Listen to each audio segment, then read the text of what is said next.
Hello everyone, welcome back my YouTube channel. My name is Gulafsha और आप सभी देख रहे हैं मेरा official channel DU education club. I hope आप सभी ठीक होंगे और आप सभी अपनी अपनी स्टडी बहुत अच्छे से कर रहे होंगे। देखिए, आज की जो मेरी वीडियो होने वाली है वो BA ऑनर्स पॉलिटिकल साइंस की होने वाली है। ये हमारा सेमेस्टर 1 चल रहा है। सेमेस्टर 1 में जो आपकी पॉलिटिकल साइंस है इसके हम इंपॉर्टेंट क्वेश्चन कर रहे हैं। और देखिए, ये जो आपकी पॉलिटिकल साइंस है इसका नाम है constitutions, values and fundamental duties. अगर आपके पास भी ये बुक है तो ये वीडियो आपके लिए बहुत ज़्यादा इंपॉर्टेंट होने वाली है। देखिए, हिंदी में इस बुक का नाम दे रखा है संवैधानिक मूल्य और कर्तव्य। अगर आपके पास ये बुक है तो ये सच में बहुत ज़्यादा इंपॉर्टेंट होने वाली है अगर आपके पास ये सब्जेक्ट है। क्योंकि देखिए, एग्ज़ाम से पहले ज़रूरी होता है हम जो इंपॉर्टेंट क्वेश्चन है विद आंसर हैं उन्हें चेकआउट कर लें। और जैसे कि आप देख सकते हैं इस वीडियो में हम important question and with answer उनको चेक करेंगे, यानी उनका आंसर क्या होगा। देखिए, इसकी मैंने ऑलरेडी आपको ये लिए वीडियो 1 बना दी है। आज की हमारी वीडियो 2 होने वाली है, तो अगर आपने वीडियो 1 नहीं देखी है तो आप उसे चेकआउट कर लीजिए। एंड आज हमारी वीडियो 2 होने वाली है, तो इसको भी लाइक करना एंड शेयर करना मत भूलिएगा। एंड अगर आपने नहीं देखा है तो इसको भी लाइक कर दीजिए एंड शेयर कर दीजिए। चलिए फिर स्टार्ट करेंगे, जहां हमने लास्ट छोड़े थे वहीं से हम आगे कंटिन्यू करेंगे। एंड जो सबसे इंपॉर्टेंट क्वेश्चंस होता है कि इसके नोट्स कहाँ मिलेंगे आपको, तो उसका आंसर मैं लास्ट में दे दूंगी, आप लास्ट तक बने रहिए, ठीक है। देखिए, जो हमारा नेक्स्ट क्वेश्चन है वो है मौलिक कर्तव्य क्या है। मौलिक कर्तव्यों पर सर्वोच्च न्यायालय की दृष्टि की चर्चा कीजिए। यानी आपको बताना है कि मौलिक कर्तव्य क्या होते हैं और मौलिक कर्तव्यों पर जो सर्वोच्च न्यायालय है उसकी क्या दृष्टि होती है, यानी क्या रिएक्शन होता है, ठीक है। तो सबसे पहले हम देखेंगे परिचय। भारतीय संविधान के 42वें संशोधन अधिनियम 1976 के माध्यम से मौलिक कर्तव्य को संविधान के भाग 4A में जोड़ा गया। यानी देखिए, जो मौलिक कर्तव्य हैं वो पहले हमारे संविधान में नहीं थे।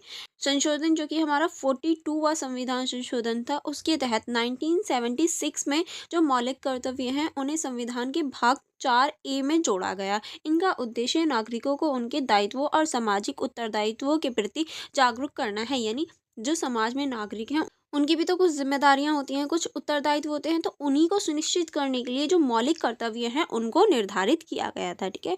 चलिए आगे बढ़ेंगे। आगे अब हम देखेंगे मौलिक कर्तव्य क्या होते हैं, यानी मौलिक कर्तव्य आखिर क्या होते हैं, किस तरह से हम इन्हें डिफाइन कर सकते हैं। इसमें लिखेंगे मौलिक कर्तव्य संविधान के अनुच्छेद 51A में वर्णित हैं। यह 11 कर्तव्य नागरिकों के नैतिक और नागरिक दायित्वों को परिभाषित करते हैं। यानी देखिए, मौलिक कर्तव्य जो हैं वो 51A में लिखे गए हैं, अनुच्छेद 51A में।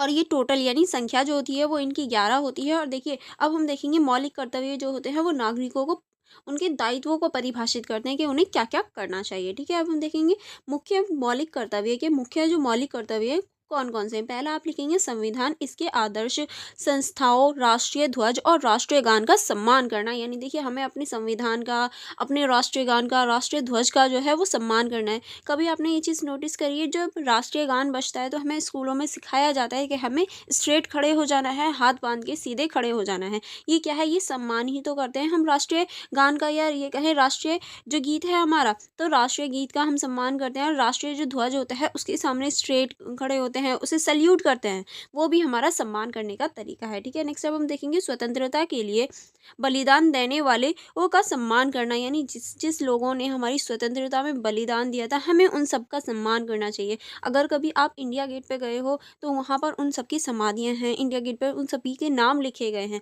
किस लिए लिखे गए हैं, ताकि हम उनके सम्मान को प्रकट कर सकें, ठीक है। नेक्स्ट अब हम देखेंगे भारत की संप्रभुता, एकता और अखंडता की रक्षा करना। ऐसा नहीं है हम आपस में लड़ रहे हैं धर्म के आधार पर या किसी और चीज़ पे, हमें भारत की जो संप्रभुता है, एकता है और अखंडता है, उसको बनाए रखना है। नेक्स्ट है हमारा देश की रक्षा करना और आह्वान किए जाने पर राष्ट्रीय सेवा के लिए तैयार रहना। यानी हमें हमेशा अपने देश की रक्षा करनी है। उसके लिए अगर बोला जाए कि तुम्हारी ज़रूरत है, तुम सेना में आओ, बाई चांस ऐसे युद्ध वाली कंडीशन हो जाए, तो ऐसा नहीं है कि हम भाग जाएं। हमें अपनी सेना के लिए, या ये कहें हमें अपने राष्ट्र के लिए हमेशा तैयार रहना है, ठीक है। नेक्स्ट हम देखेंगे वैज्ञानिक दृष्टिकोण, मानवतावाद और सुधार की भावना का विकास करना। यानी जो वैज्ञानिक दृष्टिकोण है, मानवतावाद है और जो सुधार होता है, हर व्यक्ति के जीवन में सुधार की आवश्यकता होती है, तो उसको विकसित करना, ठीक है। नेक्स्ट अब हम देखेंगे प्राकृतिक पर्यावरण की रक्षा करना और उसका संवर्धन करना। यानी जो प्राकृतिक पर्यावरण है, ये कह रहे हैं प्राकृतिक चीज़ें हैं, उनकी रक्षा करना भी हमारा मौलिक कर्तव्य आ जाता है। ऐसा नहीं है हम पार्क में जा रहे हैं और वहाँ के सारे पत्ते तोड़ दिए, या वहाँ पार्क में जा रहे हैं पेड़ों पे नाम लिखाए, ये दिल विल बना के। बहुत सारे स्टूडेंट ऐसा करते हैं, अगर वो पिकनिक पे जा रहे हैं या कहीं और जा रहे हैं, या फिर जो हमारी धरोहर है, जैसे कि कोई भी पुरानी चीज़ हो गई, हुमायूँ का मकबरा हो गया या फिर कोई भी कुछ भी हो गया, वहाँ जाते हैं अपने पार्टनर का नाम लिख देते हैं। ये चीज़ें गलत हैं। हम एक सजग नागरिक हैं, तो सजग नागरिक की तरह बिहेव भी करना चाहिए, ठीक है? चलिए आगे बढ़ेंगे। आगे अब हम देखेंगे माता-पिता या संरक्षण का यह दायित्व है कि वह अपने 6 से 14 वर्ष तक के बच्चों को शिक्षा प्रदान करें। यानी देखिए, जो हमारे माता-पिता होते हैं या फिर अगर किसी बच्चे के माता-पिता नहीं है, तो उसके जो संरक्षण है, यानी जो उसका देखभाल कर रहे हैं, उसे पाल रहे हैं, उसका ये दायित्व है कि वो अपने बच्चे को 6 से 14 वर्ष तक की उम्र के बच्चे को वो शिक्षा दें। क्योंकि 14 वर्ष के बाद में बच्चा इतना सजग हो जाता है कि अगर वो आगे कंटिन्यू करना चाहे तो कर सकता है, ठीक है? नेक्स्ट अब हम देखेंगे सर्वोच्च न्यायालय का दृष्टिकोण, यानी सर्वोच्च न्यायालय का क्या दृष्टिकोण है इसके अंतर्गत। हम लिखेंगे मौलिक कर्तव्यों की बाध्यता किस तरह से सर्वोच्च न्यायालय ने मौलिक कर्तव्यों को नागरिकों के नैतिक दायित्वों माना है। हालांकि यह अधिकारों की तरह नियोजित नहीं है, लेकिन यह समाज में सामंजस्य और नैतिकता बनाए रखने के लिए आवश्यक है। यानी देखिए, जो मौलिक कर्तव्य हैं, सर्वोच्च न्यायालय का मानना है कि मौलिक कर्तव्य नागरिकों के दायित्व है, लेकिन ये ऐसा नहीं है से कि नियोजित ही होंगे या फिर ज़रूर लागू होंगे। वो लोगों की मर्जी है, अगर चाहें तो उसे फॉलो कर सकते हैं, फॉलो करेंगे तो अच्छा होगा, क्योंकि एक अच्छे समाज की स्थापना होगी, अच्छा समाज बन जाएगा, ठीक है? आगे चलेंगे। आगे अब हम देखेंगे प्रावधानों की व्याख्या, यानी जो प्रावधान होते हैं उनकी किस तरह से व्याख्या होती है। इसके अंतर्गत आप लिखें R.C. कूपर बनाम भारत संघ 1970 आंदोलन ने कहा कि मौलिक कर्तव्य संविधान की संभावनाओं को मजबूत रखते हैं और अधिकारों और कर्तव्यों के बीच संतुलन स्थापित करते हैं। यानी इनके अनुसार जो हमारे जो मौलिक कर्तव्य होते हैं वो संविधान को मजबूत करने का कार्य करते हैं, और जो अधिकार हैं और कर्तव्य हैं इनके बीच संतुलन बन जाता है, ठीक है? नेक्स्ट अब हम देखेंगे अनुपालन के लिए दिशा निर्देश किस तरह से। AIR 1983 SCC इस सम्मेलन में आंदोलन ने कहा कि नागरिकों के मौलिक कर्तव्यों का पालन सुनिश्चित करने के लिए राज्य को जागरूकता अभियान चलाने चाहिए। यानी देखिए, ये जो सम्मेलन हुए थे इसके अंतर्गत कहा गया, अगर हम ये चाहते हैं कि नागरिक जो हैं वो अपने मौलिक कर्तव्यों का पालन करें, उन्हें करें, तो हमें अभियान चलाने चाहिए, जागरूकता अभियान। क्योंकि जब तक लोगों को पता ही नहीं होगा कि उनके कुछ मौलिक कर्तव्य भी होते हैं तो वो करेंगे क्यों, ठीक है? तो हमें उनके लिए जागरूक करना चाहिए। नेक्स्ट अब हम देखेंगे संविधान की मूल भावनाएं।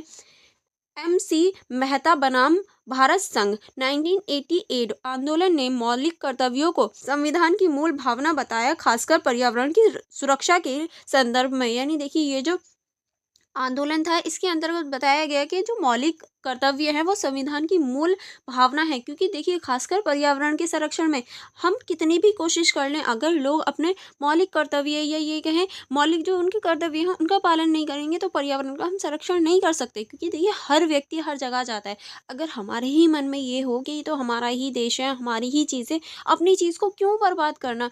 क्या कभी ये देखा है कि कोई भी, आप अपने घर जा रहे हो, अपने घर में कुछ चीज़ है उसे तोड़ दी या फिर दीवारों पे कुछ लिख दिया, ऐसा थोड़ी ना करते हो। तो बाहर जाके क्यों करते हो? बाहर भी तो वो भी तो हमारी ही है, हमारे देश की ही है। ऐसा नहीं है किसी और देश की हो, चलो बिगाड़ दो। अपने देश की चीज़ों को क्यों बिगाड़ना फिर? तो यही है कि मौलिक कर्तव्य जो हैं हमें थोड़ा-सा सजग बनाते हैं, ठीक है? अब हम देखेंगे कर्तव्यों को लागू करने की आवश्यकता किस तरह से सर्वोच्च न्यायालय ने कहा कि मौलिक कर्तव्यों को लागू करने के लिए संसद कानून बना सकती है, जैसे बाल श्रम निषेध अधिनियम या पर्यावरणीय संरक्षण अधिनियम। यानी सर्वोच्च न्यायालय कहता है कि अगर मौलिक कर्तव्यों को लागू करना है तो संसद जो है वो कानून बना सकती है, जैसे कि बनाए भी हैं बाल श्रम निषेध अधिनियम, क्योंकि बच्चों को काम करने से रोका जाता है इसके अंतर्गत। पर्यावरणीय संरक्षण अधिनियम, इसमें पर्यावरण की सुरक्षा के लिए कुछ कदम उठाए जाते हैं, ठीक है? अब हम देखेंगे इस क्वेश्चन का निष्कर्ष में आप लिख सकते हैं मौलिक कर्तव्य नागरिकों को उनके अधिकारों के साथ उनकी जिम्मेदारियां का एहसास कराता है। क्योंकि अभी हमने देखा मौलिक कर्तव्य जो है वो हमें अधिकार तो देते हैं, लेकिन हमारी जिम्मेदारियों से भी हमें अवगत कराते हैं, हमें एहसास दिलाते हैं कि हमारी भी कुछ जिम्मेदारियां हैं। सर्वोच्च न्यायालय ने इन्हें सामाजिक संतुलन और राष्ट्रीय निर्माण के लिए आवश्यक मानते हुए इन्हें नैतिक अनिवार्यता बताया है। यानी जो सर्वोच्च न्यायालय वो भी मानता है कि हमारे समाज में संतुलन बनाने के लिए और समाज में आगे बढ़ाने के लिए मौलिक कर्तव्य आवश्यक हैं। यह स्पष्ट है कि मौलिक कर्तव्य भारतीय लोकतंत्र को अधिक समावेशी और सशक्त बनाने का मार्ग प्रस्तुत करते हैं। क्योंकि अगर सभी लोग अपने मौलिक कर्तव्यों को समझेंगे तो हमारा जो भारतीय संविधान है या लोकतंत्र है वो अधिक सशक्त और शक्तिशाली बन जाएगा। ठीक है, चलिए नेक्स्ट क्वेश्चन की तरफ चलेंगे। नेक्स्ट क्वेश्चन है हमारा 42वें संविधान संशोधन के प्रमुख प्रावधानों का उल्लेख कीजिए। यानी जो भारत का 42वां संविधान संशोधन है उसके बारे में आपको बताना है, उसकी जो प्रावधान है उसके बारे में आपको बताना है। ठीक है, चलिए देखेंगे। पहले हम देखेंगे परिचय। परिचय में आप लिखेंगे 42वां संविधान संशोधन भारतीय संविधान के इतिहास में सबसे व्यापक और विवादास्पद संशोधन में से एक है, क्योंकि देखिए जो 42वां संविधान संशोधन है वो सबसे ज़्यादा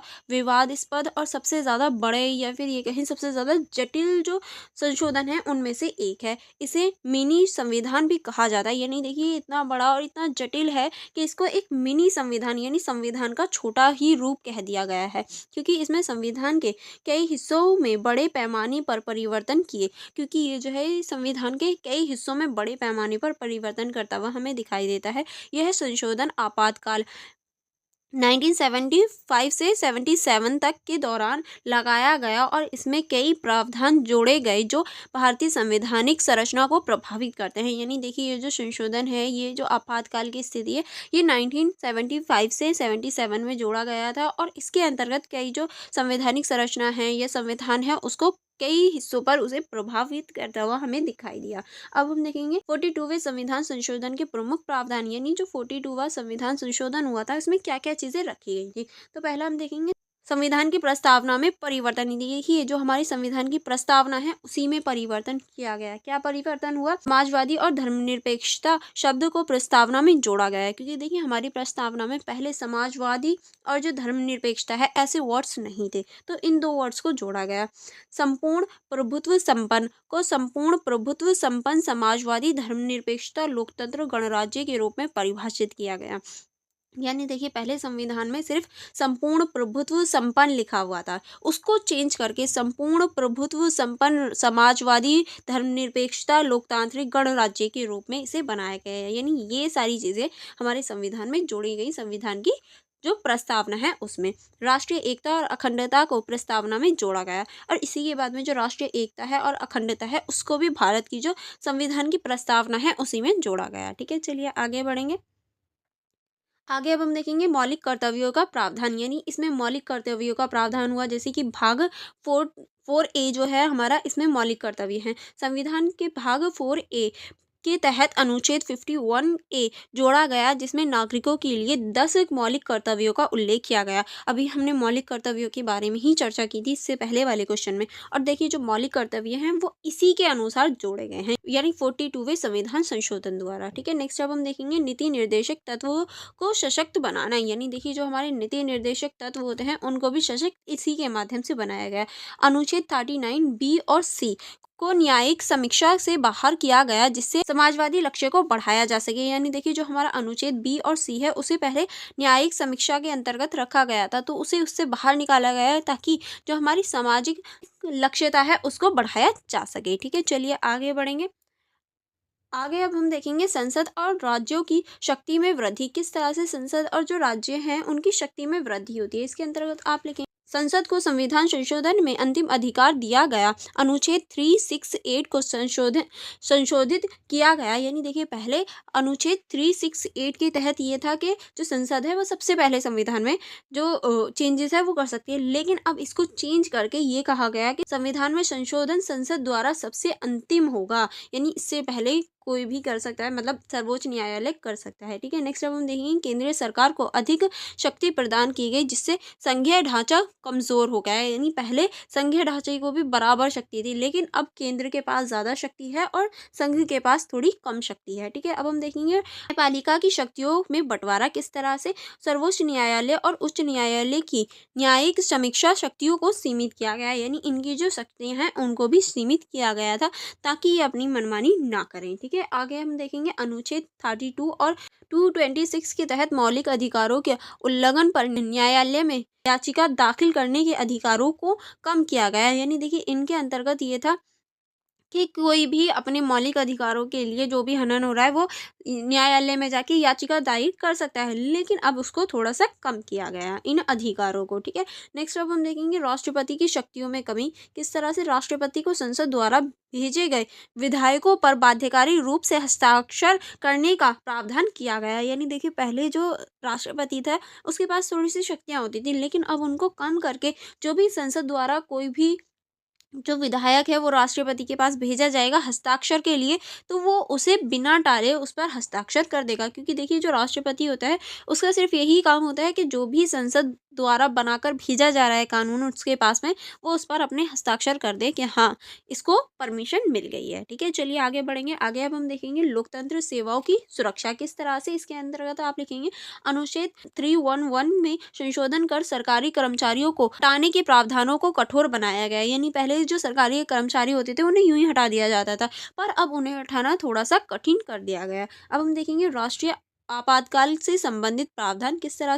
राष्ट्रीय आपातकाल यानी अनुच्छेद 352 को लागू करने के लिए आंतरिक अशांति शब्द को बदलकर सशक्त विद्रोह कर दिया गया। यानी देखिए जब भी पहले आपातकाल लगा है या लगता था तो हमेशा जो वर्ड यूज होता था वो आंतरिक अशांति लगता था। अब आंतरिक अशांति शब्द को हटा के जो सशक्त विद्रोह है उसको लगा दिया गया है वहां पर, ठीक है। नेक्स्ट अब हम देखेंगे अनुच्छेद 356 और 360 को और मजबूत किया गया है। यानी पहले 356 और 360 जो थे वो कमजोर थे, पर अब उन्हें मजबूत कर दिया गया है इस संविधान संशोधन के बाद में, ठीक है। नेक्स्ट अब हम देखेंगे संसद के कार्यालयों में वृद्धि किस तरह से। लोकसभा और राज्य विधानसभाओं के कार्यालयों को 5 से बढ़ाकर 6 वर्ष कर दिया। पहले 5 वर्ष होता था दोनों का कार्य, अब 6 वर्ष कर दिया गया, ठीक है। नेक्स्ट अब हम देखेंगे चुनाव प्रक्रिया में सुधार। अनुच्छेद 326A को जोड़ा गया जो चुनाव विवादों को न्यायिक समीक्षा से बाहर करता है। यानी देखिए जो भी चुनावों में चुनौतियां आती थी या परेशानियां आती थी उनको दूर करने के लिए